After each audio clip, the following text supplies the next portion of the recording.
Assalamu alaikum badingolu camaraba officiel felenti mbali mboyo fil bi na badima mengeta lamin JK Sanity wole support di funding kiola mengeta jazis la karola so kamala di felenti mbali boyo fil bi kana ko cover na UDP la nyaton ko youth leader sol wala ko nyaton kaya honorable Yakumba Jaite ñaw comme que mon Cissé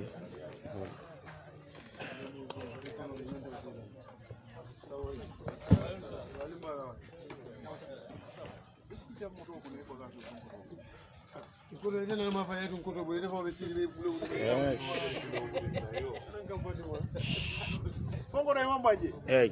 I am one so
yes,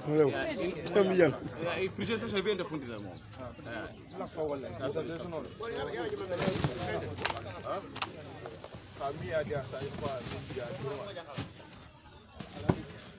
tablo ñu ñandi wa sama ñu loxa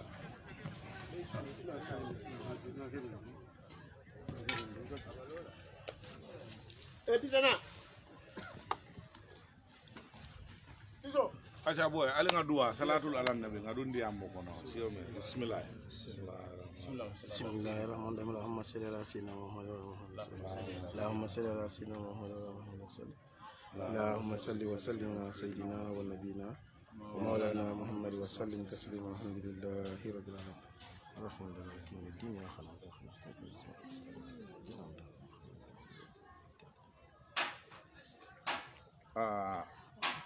ala baraka bake Serekunda Central Funding Kewolu nata nun janko manto nale kacale soto nale lahidol leta ala data ke lahidol kono dol bije nga technicien o ki jande na ngama nata janne pral na ya jube be filo ni nakko ni jube la nyame fula nyaw membe o kono wolen na pledge leta non kombe katol dilal anin trophy for the winner the runner up and the most disciplined or the leading goal scorer. So, wole nata ten il lungol be kono communication o be kiri molla bizio kamma anin hajol la different o kamma si o mankeno so bal bi wole en si jamba ni ajube na delegation o kono lamin man nano because a murtale wa delegation o be jang very powerful delegation kabo wo karola membe siri jete wala mu lamin barindi mati ka fay antu sane ni o fana be silo kan an susi wuli moli yaji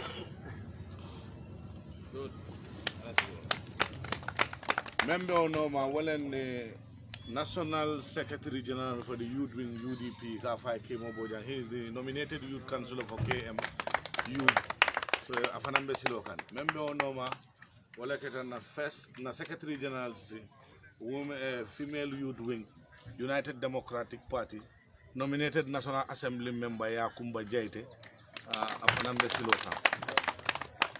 Ni bota woto the National Organizing Secretary UDP Youth Wing Kafai Babukar Jamme Saula o fanambe silokan. Member onoma walem National Youth Treasury UDP Suleiman Bojang yundum afanambe silokan. Ngalon tamem fon kadiyama manjari ngam fa introduce jang because mo jama bi jang ni do ko ke football o konole Serekunda East Central West abe football dal in general because Gambian sports be mo kilina nta to mo nyaawul ko malde no youth president UDP KMC. So basically ngam fale wala nyinte ni agreement was mbe kato natilali la min do yala lahido kele nga fale ko lahido be timmala lahido kono alenin katol men jang katatan nana anin say 48 balls wala be jang for the committee to use it alba distribute la nyamen timo to batol le bulu alba kala nyamen fal balla majde bolol bondi la jele lolu si yen la des nda da ngeen ajel sen majde bol si fi si committee bi la des li ngeen ajo team si yu wara play si tournament bi tamit si yen la des so ñun luñ wax moy ne dañoo isi li fi isi nañ ko te buñ ko doon waxtaane fi dañ leen ne ñun at least we are from a political party but the drive behind this is not politically motivated, it's for the youth. And no meaningful political party will gain what they want without engaging the youth and meeting the youth at what they want. And that is what Lamin Sane did on behalf of the UDP Youth Wing and the entire party. This is the gesture that is from the United Democratic Party Youth Wing, courtesy of Lamin Jake Sane of the UDP. So this is what we brought today, but before we get to the presentation, at least we allow two speakers from us here. That is the Youth Secretary General, KMC, the Youth Secretary General, UDP, Kemo Bojang. Let him just throw some light on this occasion,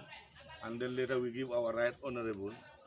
to wrap up on our behalf. Then the presentation will be done by the organizing secretary with the group too. So basically, the floor is yours, Mr. Bojang. He is the Secretary General of the National Youth Wing, UDP.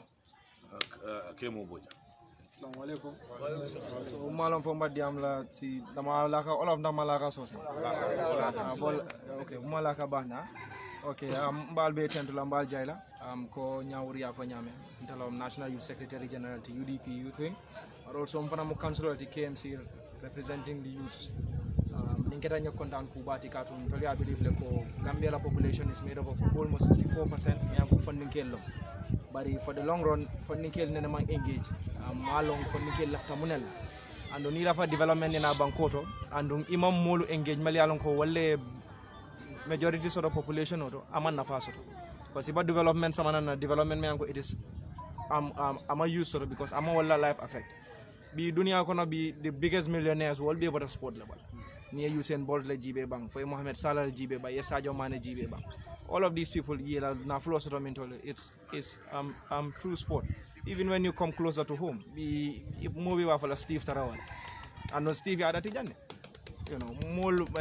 wa fala Musa Baro, mol wa E-boy ko lewol fala. Wol be ya na flow sort of true football. Mo be takala no karanati. Mobe fanata kala no mecha karanati me anko it's ibera technical skills like it. But sports has proven to be an avenue where people can gain meaningful employment. And until as a United Democratic Party or as a government in waiting, all believe to men now ko face of funding can engage. Yes, we are from political parties, but I cannot determine ko mobe member ya career fela UDP. But na mensa mananja it will impact everybody's life. And the political mobility, regardless of if they support you or not. What you have to do is make sure or development you're doing impacts the life of the people. Now I believe this would go into good use. Now I believe like Allah tournament ol mel bi najang, this will also serve you and it will serve its purpose to make sure ko funding kele engage, because bi niaji be iko crime ba siaring, niaji be iko sunyaro ba siaring, iko drug ma ba siaring munana, because youths all have been left moment taraje pour ke support. But in near sport use all over the world, it has been used as a way of abstaining young people from doing malicious things. Ndol fana lafta wala kala after for 5 years or 10 years to come, we would see young people me anko safoko fanango man tamit central la dore ma deme ma play central legi mangi ni ci team nangam ak nangam indi na development suma deka, because ñun gom nañ ne ñun duñ ko mëna make yépp as a government, but luñ mëna def moy ne ñu empower ndaw yi, ñu make sure ne environment bi conducive na bu ndaw ñi tamit woné lu gaay mëna indi development ci deka. Tay without the Senegalese government, yes or no, why Bambali tay amna lopitan. Uta Bambali am lopitan because ndawi Bambali dafa amone environment bu conducive si Senegalese league bi mu joge fofu dem Liverpool ñew na tay sampana fa lopitan. Tay without something else, Mohamed Salah in Egypt has done so many things. You talk about Seydou Ketas ak ñeneen ñi. So ñun tam loolu lañ bëgg pour suñ ndaw yi am loolu. Te believe nañ ne sports is an avenue mi nga xamne mën nañ ko joxe. 48 balls moo fi nekk foog naa lii dina serve community bi for a very long time. So lii is ñun tam suñ gesto mi nga xam ne ne leen ko jox as a community ñu gis ne ñun yëpp mën nañoo nekk partners na ñu yóbbu dëkk bi kanam. Te tamit tey soxla ngeen ñu ñëw ngeen si ñun tamit time dina ñëw ñun tam nen leen soxla dina ñëw si yéen. Te gëm naa ne suñ ñëwee si yéen tamit at least ni ngeen mën a fàttale ku ne ñun tam buñ nekkoon si teexa ñii ñoo ñu séntu woon gannaaw. So ñun tamit ñu ngi leen a ñaan su waxtu bi jotee bu leen ñu fàtte jërëjëf. Thank you. Jërëjëf, Mr. Secretary General, you never disappoint when you are deliberating, and I'm very happy when you are around too. Léegi lu ñoo def mooy ne ñu bàyyi suñ sister suñ collègue koo xam ne ñëpp dañ ko di dégg mun naa am ñeneen ñi duñ ko gis. Tey you are lucky to see somebody who has Gambia at heart. When you follow the sittings in the National Assembly, you know Yakumba is for the truth. Yakumba is for the youth. Yakumba is for Gambia. Regardless of what you think about her or where she belongs, that is the political party she represents. She is the voice of the voiceless, our Iron Lady. Surely, the beacon of hope for all women in the country. Our right honorable. But if he doesn't mind, something will surely happen here. Yakumba Jaide.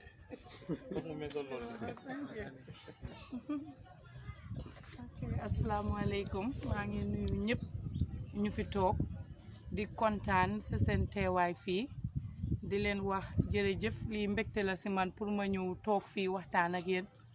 parce que ñun ñëpp ñoo bokka suñ Serekunda. Man juddu Dipakunda la foofu laa juddu foofu laa yaroo ma kontaan trop ci lii parce que tey soo gisee jotaay bi fii benn mag toogu fi ñu ni neen rek ñoo fi toog ñun mi nga xam ne réew mi lu fi baax ci suñ intérêt la mag yi li ñoo am seen teraanga am nañ ko ba pare ñun ñoo fee des the next 30-40 years yépp lu xew ci réew bi ñun ñoo ko dékku ñun xale yi parce que ñun xale yi kese fi toog ñu ñëw nag toog fii ak yéen ci baati xale yi pour jox leen lu ndaw lii ñu am ñu bokk ko yéen parce que lii ci doole Lamin Sané la jógee muy doomi UDP muy ko def rek ngir lu yóbbu réewam kanam lii tam muy wone ne taxawaayi UDP United Democratic Party ci youth si parce que yéen ñëpp umpalewu leen ne parti boo xam ne la mu ngi ut nguur ëllëg te ñu ne kuy raam di la yóbbaale bés bu jógee taxaw dina dem ak yow ma bugga ngeen bàyyi seen xel bu baax ci loolu lii kee moo wax yëpp bugguma see delluwaat parce que lu am solo la dama dee always wax ne government boo xam ne bugga na réewam dem kanam youth si particularly sports is something loo xam ne dañ si war a invest in lu important la parce que loo xam ne la dafa am direct benefits soo investé in sports lim laa indil mooy ëppal li nga see def parce que there is billions in sports te ñun ñëpp mënuñoo bokk toog school di jànga man dama daan wax ne bés mu amee doom bu góor damaa jël football bi rek dóor ko ci boppam bi pour mu mën a nekk football la gaaw parce que it's one way investment boo xam ne dafa ñëw indi lu bari kenn nit rek su rëccee Sénégal ñu ngi rëccale tey am Sadio Mané xoolal lim def Bambali sampal na leen school sampal na leen lopitaan te moom kenn rek xaarul government mu def ko so suñ amee ñaar ñetti Gambien rek yu rëccat toolu foofu rek investment bi ñoo indiwaat kenn xamul num toolu duñ xaar sax government so mu important pour government bu nekk mu bàyyi xelam si loolu ñu dimbale suñ youth si pour ñu jëm kanam leneen lu kee moo wax lu ma bugg a del si waat mooy crime rate bi drug abuse bi yëpp because dafa tax youth si amuñ fuñ nekk amuñ si luñ jàppa youth boo xam ne dëgg-dëgg am na fulaa fayda si football mu bugg a see tekki si football bi xam nga ne kooku du tal yi fi drogue parce que dafa bugg a maintain physique am pour mu mun a àgga fu mu nekk so this is another way boo xam ne mun nañoo cope the crime rate ak the abuse of drugs in this country ñu bugg a nag tamit ngeen bàyyi seen xel si loolu bu baax a baax di leen dékku waat ne regardless of foo leen far ñun suñ interest mooy pour gis youth si Gambia dem kanam pour gis ne there is enough investment in sports not just football there are other sports there is volleyball there is basketball Senegalese even their women team they are doing very well in basketball dañ dee dem fu nekk si fi basketball tennis is another sport that has billions involved so all of these things mu nekk loo xam ne suñ xalaat la suñ bébép la as the United Democratic Party pour ñu push ko forward pour dimbale youth si dimbale réew mi ngir ëllëg so loolu moo ñu indi fii tey ñu indi teraanga bu ndaw bi pour bokk ko yéen di leen ñaan tamit ñu ni tamit su luñ nekka ngeen jàppale ñu si ndax ëllëg si biir lii mu ëppal yi loolu nañ si mun a teg jërë leen jëf. Thank you. Jërëjëf, Honorable. Thank you so much. We'll allow the organizing secretary because of the time factor. We'll just allow him 1 minute to just say something. Just because when you come to this, it's all part of his portfolio as the organizing secretary of the United Democratic Youth Wing. Will allow Bakari Bubakar, I'm saying all sort of names, Saula Dembo to come up and say just some little bit of advice for the youth on behalf of the United Democratic Party. And later we'll allow one person from them. No, only one. The time factor, some of us are from seminars, some of us live. No, but what is important here is that we'll give you time for somebody to speak on behalf of the community and you receive. That is okay. But we just, for time factor wise, you complaining that you've been sitting for a while. You also were picking each other up from different locations for such a time. So we'll allow Bakari, Saula Dembo, to say something. Saula, only in 2 minutes, please. Yes. Ngal be kontong ko Mr. Koma Funyaming and previous speakers Mildiam before me, Kimu and Kumba. As Kimu rightly mentioned, Ntolmu funding ke already, and majority of the population consists of the youth. Near Jube Ka Funyaming, 64% of the population mu funding ke already. Yo, but ne na bankola alhalo Jube Ntola fanan to Koma than all other sectors be. The population of sector be Jube. For dinkel la to koma katambi all other groups la. So minkuma da wolomo first we need to come together as youths for dinkel all. Nga that self awakening shodo nga awareness shodo. So keno nyadile you have to create forums like this nga kacha. And what a killer no ni man na ngal tarala areas of interest because konyule afunyami atulba sport la do particularly football. Yo, in order pour kala attention to wala inshallah think no nyami wala mo atolo fana interest bedame ngana ngal tara woto mimban tulbulu as a political party nga min shoto in store for this country especially youths ngana ngotandal so it can only happen through forums like this so ndo min fono drong wala mo first of all mbala min tentula mbajayla mi alon ko wole la misane me nyi fengol bakasul samana through the party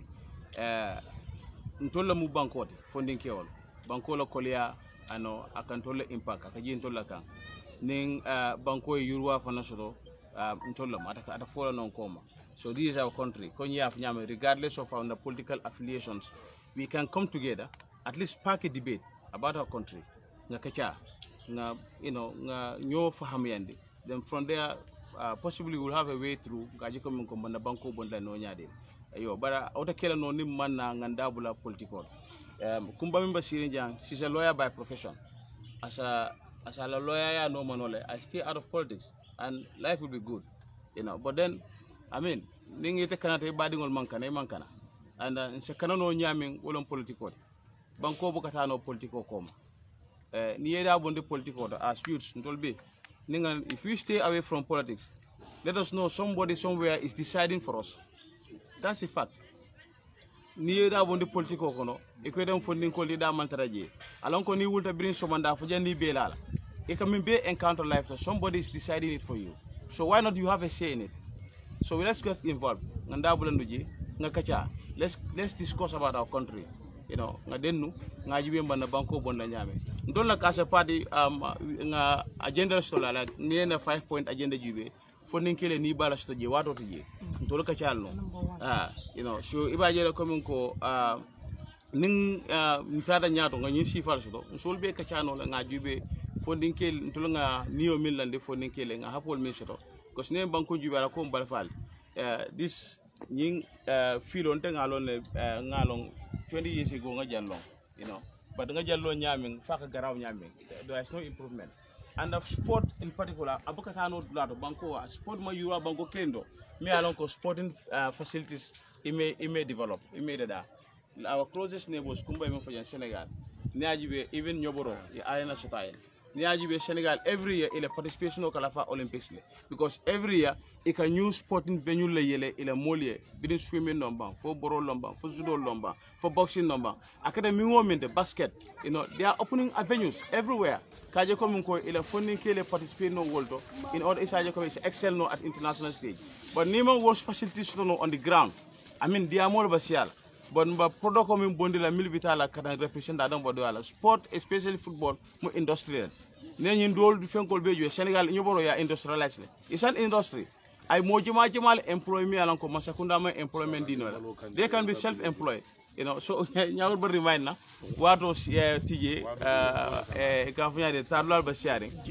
on content da baake yes jine ba si another example ngal soto jang bi kana kanyin ko ni diamala la funya men kana kanyin presentation okay ngado mando mesro ka samana kana kanale dengala ngal kontong ngal tintu ngal jeyi ali ala watul min tuje kana ma bi feja ala barka bak. Thank you so much jërëjëf Sawla léegi fu ñoo bàyyi ni dañoo bàyyi comme ni ngeen naa nekk di wax ñaari nit waaye nag gàtt ak torop because of waxtu bi léegi ñu bàyyi waaye dama am beneen suite na xam nga bii baax na bii neex na waaye am naa bu gën a neex boobu mu suma fii alali golo si lex ya maa ngi xaar ba after soo leen waxee ma yëgal leen loolu tamit nañ am ñaari nit na precise please because we know what we said before. Assalamualaikum. Waalaikumsalam. Kontaan trop noonu la ñuy teewoo nii noonu la ñuy uy suñu fii ñii yëpp man maay youth mobilisation UDP dama nekkoon PP fii moo taxu dem UDP di nekkul mooy suma force door def lii di nekkul suma force door def lii gis naa fi Oye Diallo fii ma si Keba Diallo fii mais 29 ball ma séddoo ko 18 fii so suma taxu UDP la même tam bokk na fa ñu ma kompis ak Sabali mooy taxu si UDP te am naa suma taxu UDP rëccu ma ko parce que nu ma oote ñëpp uyis na ma comme maa wane tamit ne comme ni yëg ne ma parce que kon sport parce que man sport laa di yëngatu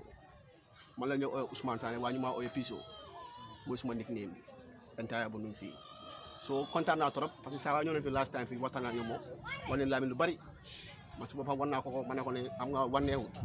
te lii soo defute ni gis te laa fu ne xëy na nga doon wax ne wane leen so li bu nekkee ni maa si moom maa président yëpp estimé yëpp maa boo xasuma ba bi sang parce que fii groupe bi dañ fi am groupe chat fii loo fi wax dafa lew fii ba Europe boo yaa ngi Europe different place dañ ko lay déglu so da ngaa capane fu nekk ni gox bi fii lay am fii lay juddoo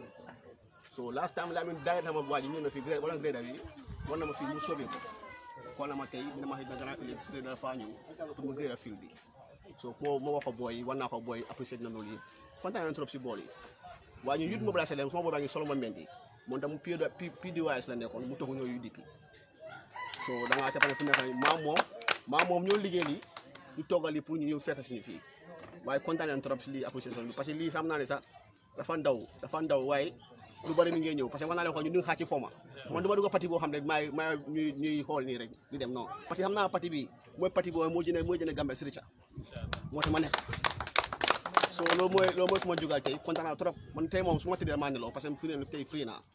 waaw so kontaan naa trop seen affaire boo yaa fi team bi yaa fi kon dina ko waxee fii nag ay professionnel am na fi ay professionnel du benn ñaar so ndoo yaa fi ko gis yëpp ñoo fi nekk yëpp ko gis ñoo fi nekk tey xam ne guy mag ñoo fi nekk de bu leen gis ñu toogee nii de waaw suñu demee kër rek mu ne yëgal kër waaw ok jërëjëf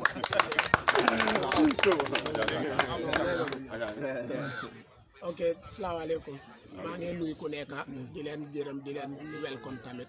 di teewlu seen di rafetlu seen teewlu tamit foog naa man suma wax ku ma xam suma wax daf dee gudda waaw comme nuñ ne mu gaata naa ko gaatal waaw parce que lu ma si war a wax bëri na du ma politicien musuma see nekka waaw suma laamin bi su ma waxee nit daf ma dee foog politicien waaw suma laamin bi dafa saf man du may nëbba dëgg ku ma xam loolu la ma xamee ñëw nañ fii politiciens yi dëgg la depuis man bu may nekk xale ñëw naa tey ba nekk naa njiit si place bi nii nit ñi dañ ma dee déggal tey jii team si suñ fi ñëwoon di train ma ne leen tey train du am ñëpp ay stop dem jibi because dañ ma dee gis ne si dëgg rek laa dee nekk te nit ku nekk si dëgg soo gisee nit ñi toppa la nekkut ne yaa mun ñëpp wala lande loo dee def sa jëfin moo tax nit ñi di la toppa loolu politiciens yi dañ fi dee ñëw di dem depuis ñun bu ñoo nekk xale balaa UDP di fi ñëw sax xaw ma NPP la xaw ma ñan ñëw nañ fi xaw ma ñan just I think 5 days back or what Ensa Fall tamit yónnee na mit nañ nit loolu duñ ko dee nëbba kenn moom sax buñ fa demee mit nañ ko toog nañ waxtaan nañ ak moom wax nañ ko de parti yaa ngi ñëw dem ak a ñëw ñu ne ko de ñun nekkuñ di xaar kenn pisoo sax su ma koolee all the time ñu ngi communiqué loolu laa ko ma ne ko xaaruñ paate xaaruñ demba xaaruñ diw ma ne ko xaaruñ kenn ma ne ko ñun lu ñu doy suñ fiil bi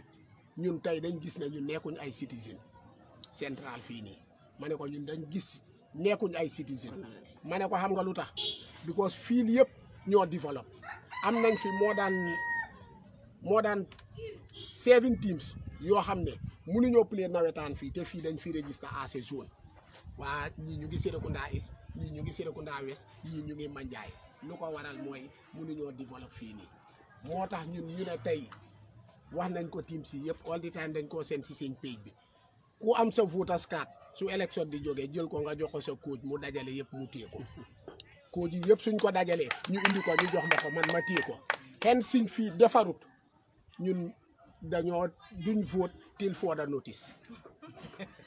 loolu man maa ko wax team si yëpp te foog naa ñu nekk si njiit si yëpp ànd nañ si ñu ngi see waxtaan every day politiciens yi ñu ñoo wëree di meeting ñun tam ñu ngi meeting rek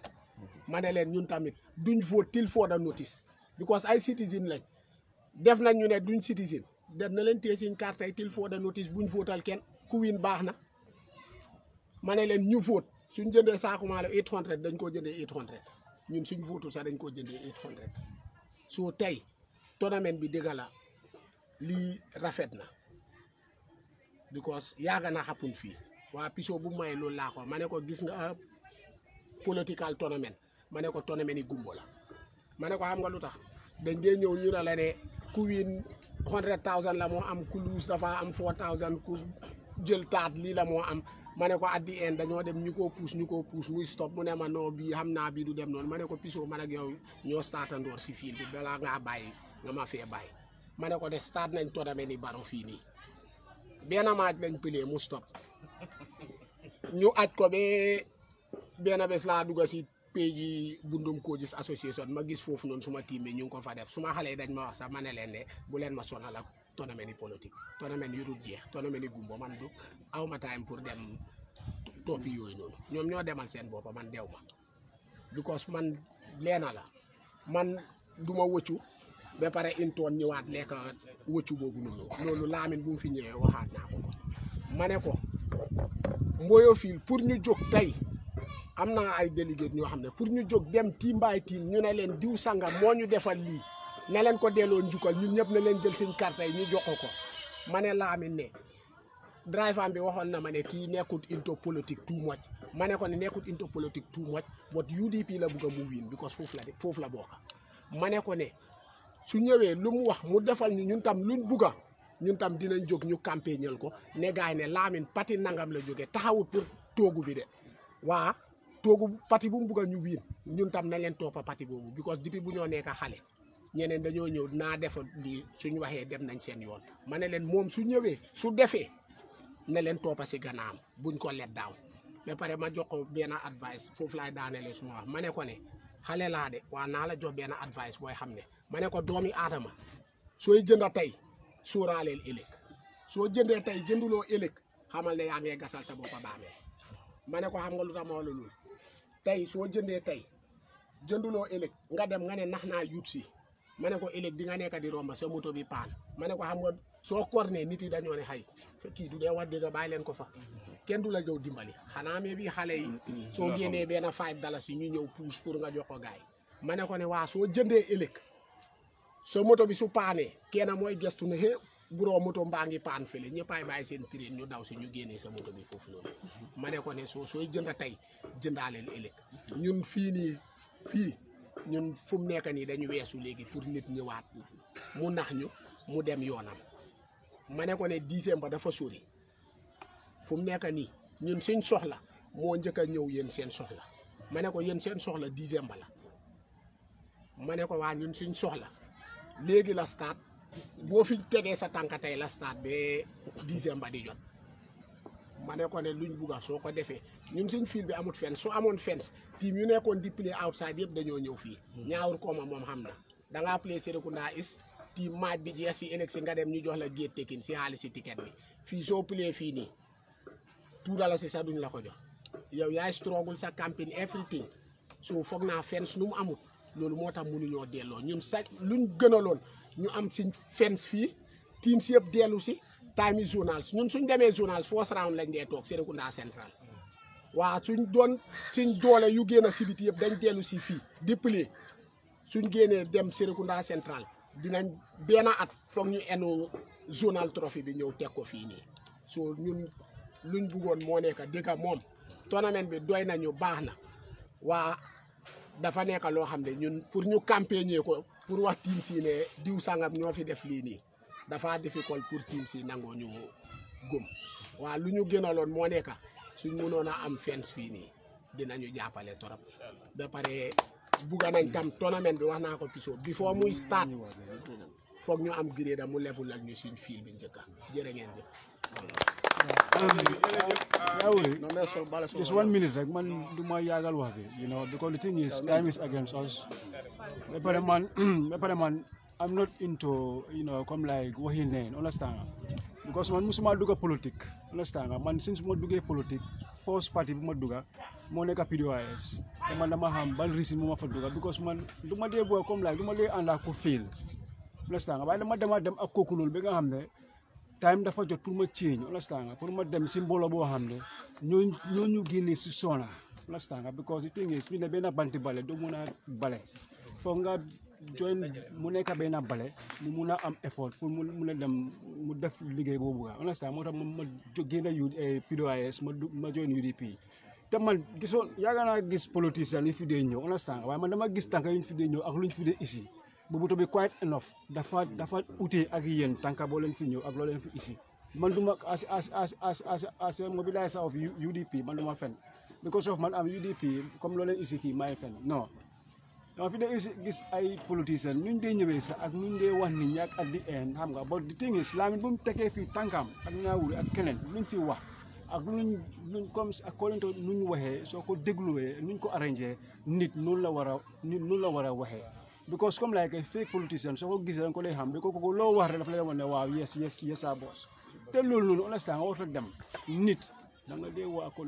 even life is a ladder understand you know da nga dee dem step by step understand nga mun a am jot loo bugga understand so second lu ma bugga wax moo nekk ne understand ñoo la wax na dégg nañ ko ñi tam ñoo lañ wax nañ ba pare yéen tam tey ñoom ngi wax nañ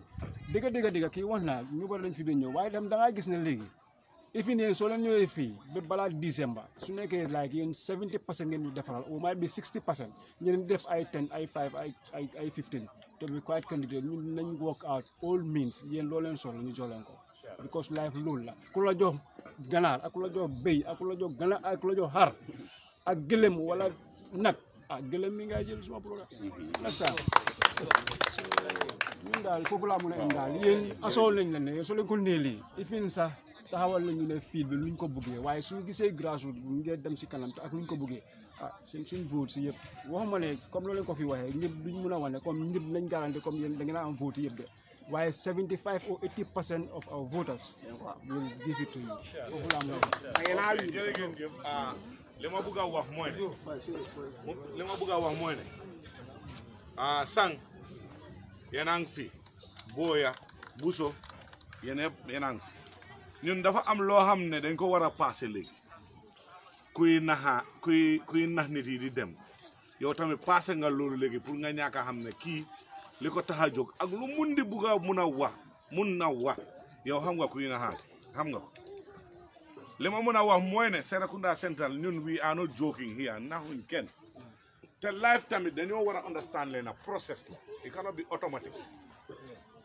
government sax anywhere in the world you cannot just say dama bugg a lii foog mu xew overnight it's not feasible ku leen ko wax du ko mun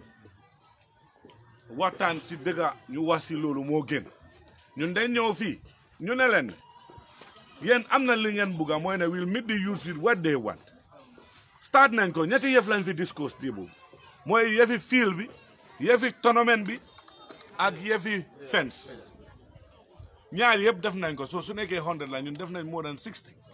because already isi nañ fi technicien yéen a ko mit ngeen discourse naka ngeen a gradé field bi mu wax leen ne bés sangam naa ñëw loolu is done deal you've seen it dafa ñëw ba fii balls yi ñun ñoo leen ko wax 48 balls isi nañ ko ak trophies field bi dañ leen ne you cannot do it in the rains te duñ ko mën a def ñun kenn because we are not a government but what we do community project you have the manpower yéen am nañ human resources mun ngeen a isi boy si ñuy ñëw dóor bloc ñun duñ jox kenn xaalis tamit because gis nañ issues yoo xam ne dañoo gis jox nit yi xaalis ñuy dugal loolu seen poche dama leen wax ne soo leen paree liggéey bi the first consignment la wana dina isi 200 bags ñu dóor ko Brikamba loolu lañ fa def we bring blocks ñu dóor ko comme community bi dóor ko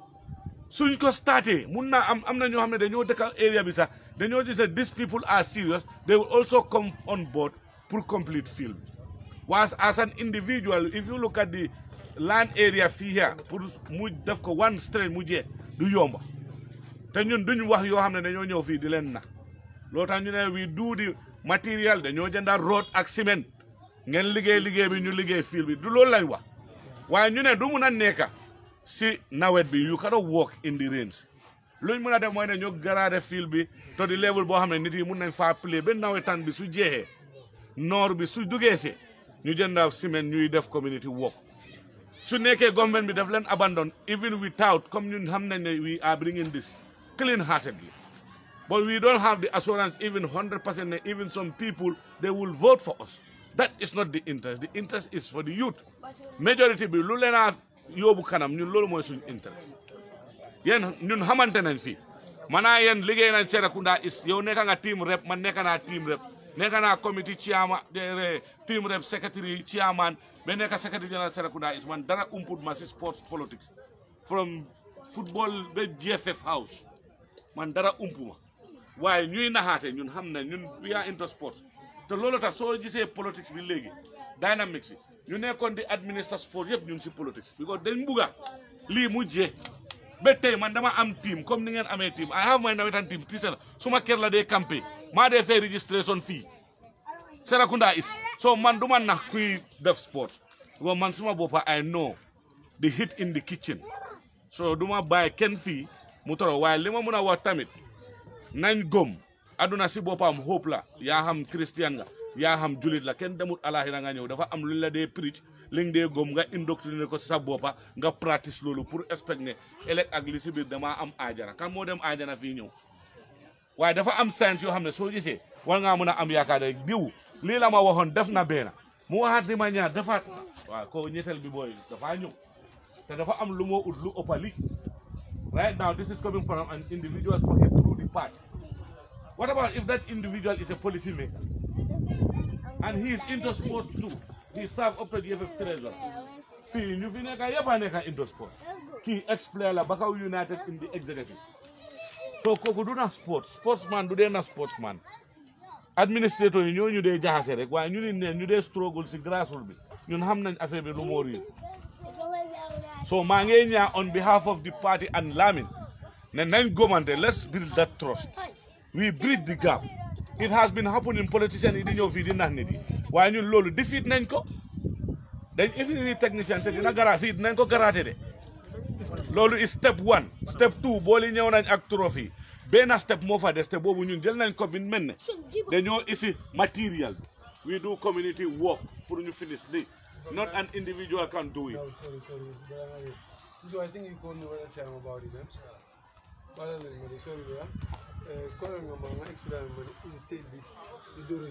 I think you told me that, right? You then start process within a space of 2 days. You call me back again. Am I right? So little more buga confuse a bit sometime. So let me like, but when you make decision, you start bringing other things. Understand? I get you right. You are listening with people. Okay, come now. Let me go here. Individual, but he's doing it on behalf of something. The madam be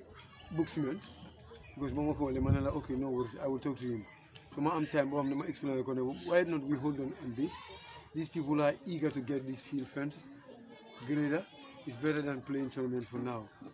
Man, that's okay. So if you can no land decide, you on them. Madam commence a booksman.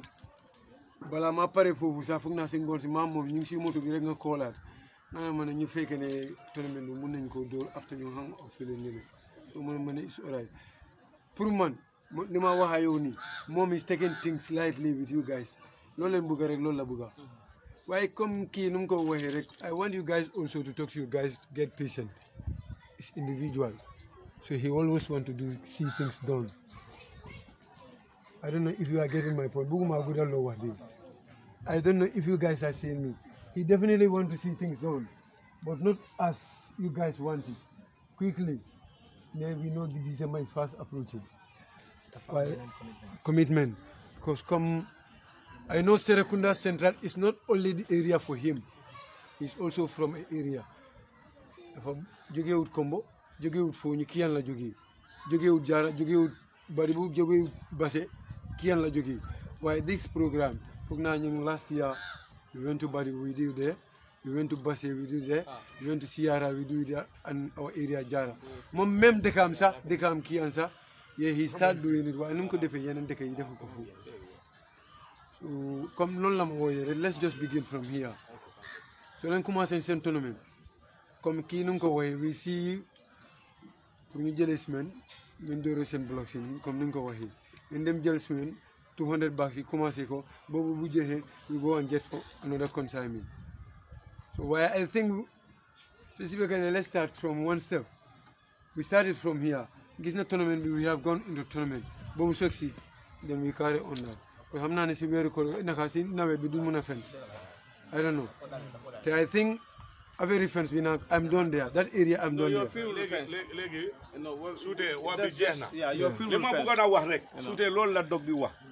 Nan have that bond of trust. Because lu ñu wax ni nit moko nekk di def comme dëkk la jógee moom tamit why he seen this place that they need this so xoolee démographie bu mu ne nit yu fi dëkk understand loolu tax development dañ ko dee prioritize ñëpp soxla development waaye development dañ ko dee prioritize waaye nañ build trust boobu ñu xam ne Lamin su waxee lii wax naa ko fii man ki ma xam naa ko moom tamit xam na ma man tamit neexuma na ki ma toppa di wax si bi xaavam xamal ne kooku am na li ma gis si moom li ma doy yow ëllëg ak lu si bi man loolu laa dee ndamoo kii lii la wax lii la def. You want to say something? Yeah, I just want to say something. Dama bëgg a yokkal tuuti rek si kaddu bi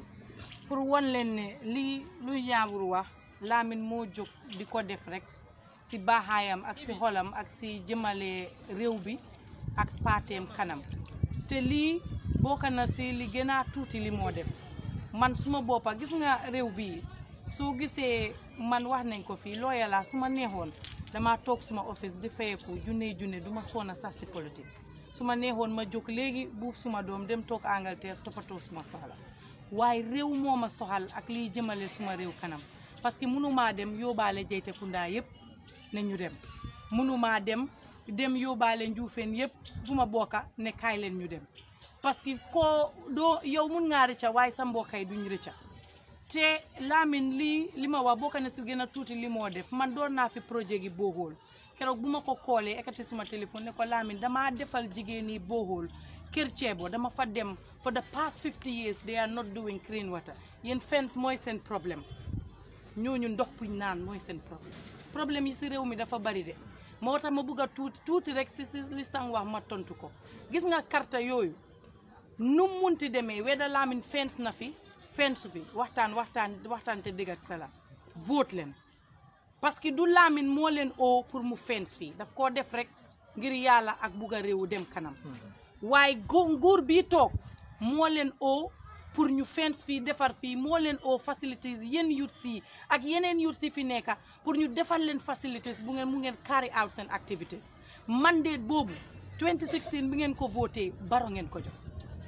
su ko deful nag beneen doomi réew jóg ne gis naa ne kii defu ko ma di leen si dimbale loolu sant yàlla bu rëy la moo tax vote mu important sooy vote sa kàddu ngay joxe sa yaakaar ngay joxe soo joxee nit nag sa yaakaar mu tas sa yaakaar dangaa ekati waat yaakaar boobu teg ko ci loxo keneen nga jox kooku chance nga xool ni ñoo defee kii doomi parti rek la muy def lii nga xool parti boobu bés bu mu toogee lan la moo def tey su ma jógee si meeting bi 4 o'clock dama start beneen meeting first point on the agenda it's youth employment and sports foofu laay dem nii mën a kiimoo ba tey fi ñu toll nii parti baa ngee seega yëfi youth yi mooy first point si 5 point agenda bi on lan ne ñoo defar youth si parce que man youth laa te si parti bi laa bokka ma am fa place am fa kaddu kon fu ma taxaw di wax man tamit suma interest ak laay seet ak liy demale suma moromi kanam parce que dama dee wax nii mag yi béy nañ seen waar ñun dafa jot pour ñu béy suñu waar si anam buñ munti nekk buñ caaxaanee lii gis nga élection bi ñëw nii mooy élection pour mu jox opportunité dëkk bi si boppam pour mu noyyi mu teg réew mi si loxo ñoo xam ne def nañ intérêt gannaaw pour liggéey réew mi te man soo gisee ma bokk si parti bi yaakaar boobu laa si am ma bugg a ngeen gom yaakaar boobu ne lii bés buñ toogoon mu nekk suñ responsabilité dinañ si def lépp lu ñu war te du si yut si rek si anam bu munti nekk anam yi jigéen yi ñu ngee dee si lopitaan yi every day si am doom jigéen laa te damaa am doom si jur laa maa ngi toll si jur loolu dama ko di xalaat su ma amee waree am doom mu fekk ma Gambia naka laay def te suma ñaata morom maa ngi ko xalaat soo problème yi dafa bari moo tax vote bi mu important no matter what bul musa sacrifice sa vote seetal doo gis parti boo xam ne moo la doy si lépp waaye di nga gis parti boo xam ne at least 60% si moom nga am yaakaar te lii si yoon yi gis fi parti di dem la ma bugga loolu tamit ngeen bàyyi si seen xel bu baax a baax liñ mun dinañ si jàppale ñu def ko Lamin tamit man dégg naa li ngeen di wax nii tey su ma demee si meeting bi maa dem nii li ngeen fi wax dégg naa ko bu baax su ma demee ñi ko war a dégg dinaa leen ko wax xam nga waxtaan mooy indi lu nekk te Lamin tamit ñi ko mun a dimbale si ñii ma am si ñoom yaakaar dinaa leen wax jàppale leen ko xale yi soxla nañ lii soo loolu rek laa bëggoon ñu bàyyi wante xel meeting bi nag damaa dem beneen meeting boo xam ne waxtaan bi dina fa continuer ñu emale ko léegi waxtaan bi sang Buso ak gaa yu fi toog mel ni ak ñëpp maa ngi leen a wax ne this is 1 step 2 step we've done it and we will surely do it suite na bi mooy ne dañ dee wax ne politicien duñ politicien yuy wax seen tournament bi will be going with $50,000 maa ngi leen jox 50,000 Lamin joxe na loolu tamit dina joxe 50,000 soo leen a start tournament bi rek yëfi price bu leen ko xalaat ñun lu ñu wax loolu dañ ko def 50,000 ak finalists yi ñu dem final team bu nekk dina am set of complete jerseys 2 jerseys for the finalists plus 50,000 50,000 boobu organising committee bi yéen a xam naka ngeen ko defee logistics price for first and second yéen a xam loolu leen waaye 50,000 50K on board Lamin loolu la wax so lii mooy loo xam ne tey isi nañ ko fii pour Serekunda Central so basically meeting yaa ngi bëri dañ bugg a def presentation cross section of the delegation yu ñëw balls yaa ngi ni 48 balls li ma advice mooy ne teams use these balls responsibly ñun yëpp am nañ team xam nañ ball bu baax quality ball ñaata lay jar suñ la joxee ball téye ko nu mu ko war a defee nga def waaye you cannot have a ball for a team yaa ngi ko bugg a use sooy dem warga yow sooy dem sa yeneen soxla yi nga jël ko te team baa ko moom let us be responsible coaches and team managers soo amee bagage danga ko dee fonka because soo ko ñaakee rek nga jooytu amuñ bool amuñ daala amuñ trophy léegi seen trophy yaa ngi ni seen balls yaa ngi ni te ñu ngi advocate for one thing let this be done under an atmosphere of peace and tranquility na am jaama ak dal. We are not competing with anybody. We are trying to promote youth and talent. Understand nga discipline ak crime free tournament lañ buga loo xam ne yéen nañ seen boppa yéen ay nekk policemen yi yéen ay nekk security yéen a war a respectante because yéen seen team yéen a leen yore team bu nekk war nga ko won ne fii there is no loser, everybody is a winner. All for one, one for all in Serekunda Central. Man xam naa problème bi fii 30 years bu ñoo wax nii ñun xam nañ problème so problème bi si lañ jublu pour doxal seen ciment yaa ngi nii fii wax nañ leen bugg nañ leen ko su taw bi jeexee oote leen rek road dina ñëw ciment na ñu block su leen neexee every week dañ leen dee dool 200 blocks 200 baag muy jeex su jeexee ñu isaat ñu dóoraat ba wala ñoo mën a gas foundation def because ñu nañ xiif soo gisee even time delay sa nit ñi ñun ay bukki lañ de soo ñu jëlee ñu nag ñu lañ xiif soo ñun trust nañ la soo man seconde rek laa wax waaye tam media ba ma wax noonu media bi ñoo xam ne léegi fu nekk nii xam nga lu di stop UDP body bi ak dañ ko dee comme la UDP soo ko xamuloo dañ ko dee tribal so let's just tell the truth understand waaye soo xamee body bi lu UDP body bi billahi wala plan da nga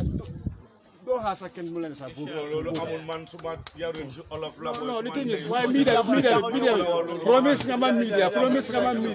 waaye bu ma dee fàtte promise nga man media waaw léegi promise la media dama bëgg nga laaka fi tuuti njaago déedéet dama bëgg si sa vidéo bi laakal fi tuuti njaago man laaka kañ bi ko aca xool ko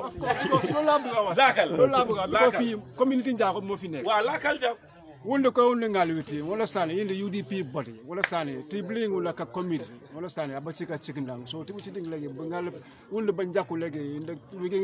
inde wini legi to chiding ko mbe to chiding legi UDP ko bachika nalti wala sane bangal ba fancy te bu tagin jalle everything wonde ngal so legi wonde babu ko banjaku wonde natalo ko UDP te to chiding legi ko njabaka legi bangal piciri media plenty bukal ko lik tabe to chiding legi so e carte inde manyane na simba de butal pour UDP because bukal ko bari mere bukal ka plano gonti koy banja ngalatwi so that to chiding legi ko njabaka legi to chiding in few months or in few weeks or days bakal ne ko par bolu mirari me kasi banja ko par butu wala ka pibam bakal ne banja ko dia part of this country understand so tantingal don't play so boko people linjane okay like everybody this UDP boko chi part of everybody and then it's a body that will change difficulties towards enjoyment and whatsoever we want. I don't lose. No, but let's do it. Meet them today.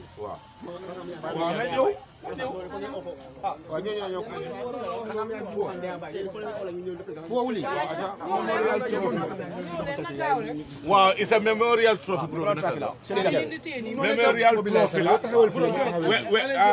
Memorial trophy. When the tournament was starting, they came up with the idea. It is a memorial trophy after Seni Jamme. And we all know Seni in sports. In football, especially Bakau United, football in general, Serekunda is Serekunda Central. So because of that, this is in memory of Seni Jamme. Seni Jamme in memory of Seni Jamme. So these are the 48 balls for Serekunda Central. The leading goal scorer. You know why I hold this? My name is Mario Balotelli. I just score wonderful goal. Yeah. So that's they're running after the trophy. Me, I'm for an individual trophy. Take this off my head. Take that off. Yeah, I won't even post that. Yes. And you have a 50,000 cash prize to go with this. Set of jerseys. Set of jerseys for the finalists. So, Lila. We are done. Thank you.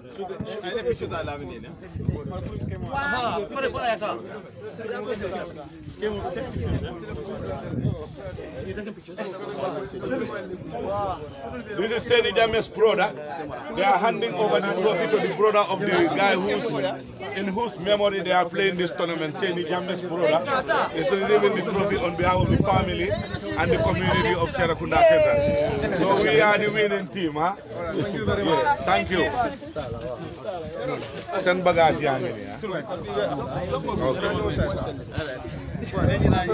Boy, yo, hold on.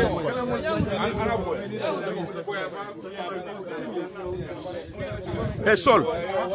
na bago cheno soronye wa ya fingi.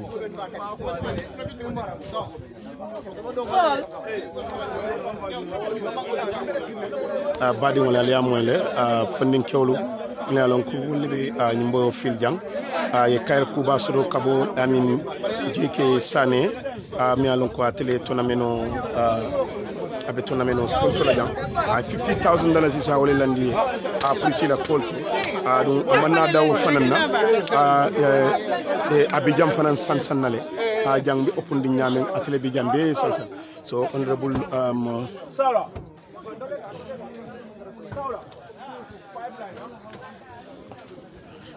ala ajilin na honorable fulolu ye kuma kan nyimamem fo so Lamin K jam e Lamin K Sane e JK Sane ayin le promise ko abidjan fence la adun kuma kan mun foda amanke nenendri kuma ti kuma lum le alon ko tonyalum Lamin Sane be do ko menna menga lonne ay lo nyamin da fondin kewliye kada ku jama wala ke fondin kewliye pour que la do ko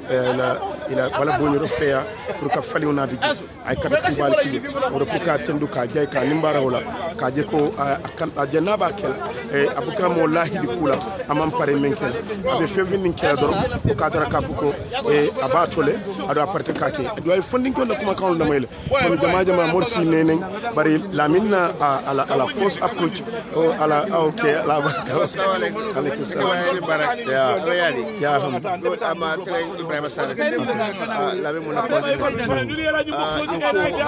demo UDP di wala ala la ko ni mo kuli ya ko da ben ya initier ala hajjang ama do bajol mita fa yes mutebul ama bay anata la ni ngamit no soro nya an kabe wolo na mit no soro akrenye kontan ku balle ay min fonye anaka modi mi an ko abaratal ay be fonye ay wala an tikala ko min be silo ka inshallah ba ko say ya ilahi do dinal ko ni sama talata dro abe muran kanna kunna ay fesinke wala yatina ni filo ni ajube tay maje jioka do mo nyamente so mbata ka pour grade na pour nga wobe de la ça c'est tout le start no kala ñu content ku ba balde amma ninde alhamdulillah tuma do inshallah al mobe al ba sawo sot la jël inshallah barka baake bal sawo sot sama ba ni ko kontano warta baake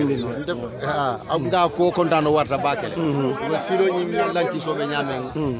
meta boy sol meta ko yu kala baake oto sayente be damen tol bako de anin bundong nin sate fulo ñi men bebe nakri ñola akete kontane ku baleti aleni men keten kana fondin tol sembentu ya nin ko kontano warta bakele bayri UDP mu patileti me alon ko tol patiyo ñi tol lefta youth sol ma ko dal ke oblief ke wulindi e ka understand so woto kamala bidal nata kete fondin tol kontane ku baleti nin ko kontano warte kam bakele because jam bolu ko bolo damandia kato damandia ana muta ko rek fana men so ko do kafu ñoma pour ka di fondin tol la ke kafu ni ñoma kanin ma sifa organiser ko ko ñi kontano fondin tol ba ko de fondin tol ndele mu la youth coordinator te ba ko te jang as UDP la side bare aketa nyame ga ko kontano ntefe aninna fondin tol a kontano warta fe bakele woto kamala mbedu wala ali ngani kendo men soto pour ko fondin tolé allo ngani yo alma masatalla yal jo allo ngani yola alafta men na kambe banko kan alma masatalla yo kali atul UDP alani masatalla la sembo kala barako kan anala kalimatu la ilaha illa anta subhanaka inni kuntu minaz zalimin ala barako kan alafta men na alma alayal futandi jal be men ngaba kan alma alayal bulola kan kambe banko kan kambe banko kan jang al kam femfen al bela femfen na tol UDP patio al be fonni tol makoy kan alma alayal makoy alafta femfen na banko kan alma masatalla yal bulola ndaka woto ko keta bako de fonni tol kontanoti ko keta bundu fonni tol kontanoti woto akere ndefa kontanoti ndem yalon kon tem youth coordinator de fonni tol la nyaton ko UDP patio e so woto nin ko nata kenye kontane ku baleti woto mbedu wa kafula wato bela albe jang alte jang tol be fonni tol kontantale andum fonni tol fona bebe kafula nyoma collectively pour ka duwa kali aleni ngane kendo nyimmen sotoye woto budun se ko danjam because bayri budun koronto be keri nsale bula al sita kaira abaraka ba ke kondanda ba ke Sekou Banora ya mo le youth coordinator ba côté ali ajile ay quand même fale jang wolam toñati doron so wodo be asrona jang drum Bolila man samando koke ajindi thank you Lamin J Sane for your gesture. Thank you the UDP. All is done in the name of the UDP and the party leader, His Excellency Lawyer Ousainou Kondadaba, the president in waiting. We are here at the Serekunda Central Mini Stadium,